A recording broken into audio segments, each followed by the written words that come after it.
TRS BJP ప్రజలకు ఏం చేశామో చెప్పి ఓట్లు అడగాలన్నారు.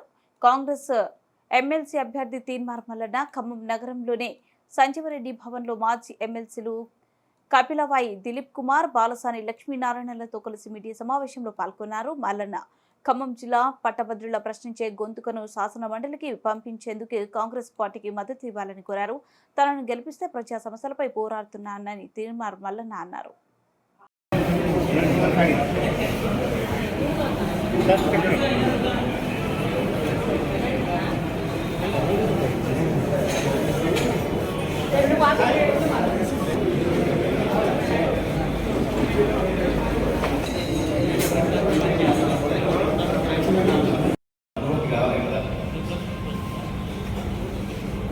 గౌరవనీయులు పెద్దలు వేదిక మీద ఉన్నటువంటి కాంగ్రెస్ పార్టీ అలాగే ఇండియా కూటమి సభ్యులందరికీ నమస్కారం.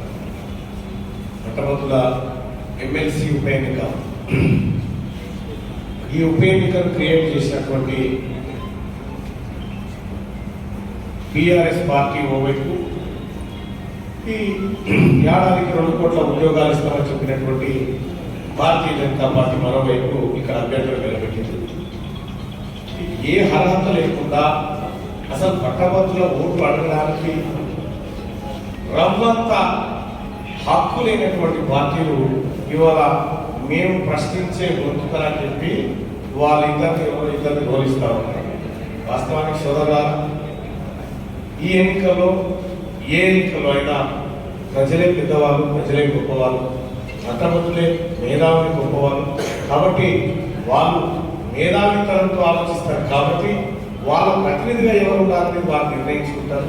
సో అందులో భాగంగానే ఇవాళ ఎక్కడికి పోయినా ప్రజలందరినీ ఒకే ఒక్క మాట, మళ్ళా పోయినసారి అన్యాయం జరిగిపోయింది, మళ్ళా పోయినసారి పొరపాటు జరిగిపోయింది, ఈసారి అది రిపీట్ కానివ్వమనేటువంటి మాట చెప్తాము.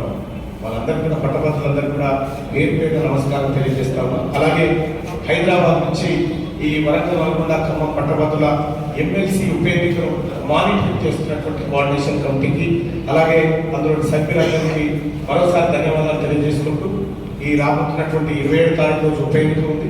ఈ ఉప ఎన్నికలో పెద్ద ఎత్తున ఓటర్లు పాల్గొనాలని మీ అందరికీ రిక్వెస్ట్ చేస్తాము. అలాగే కాంగ్రెస్ పార్టీ శ్రేణులు కూడా నిరంతరం కష్టపడుతూ వాళ్ళు ఖమ్మం జిల్లాలో కూడా పూర్తి స్థాయిలో గ్రౌండ్ లెవెల్లోకి దిగిపోయి ఓటర్లను చైతన్యపరిచే కార్యక్రమం చేస్తున్నటువంటి ఖమ్మం జిల్లా కాంగ్రెస్ పార్టీ అధ్యక్షులకు అలాగే వారి నాయకత్వానికి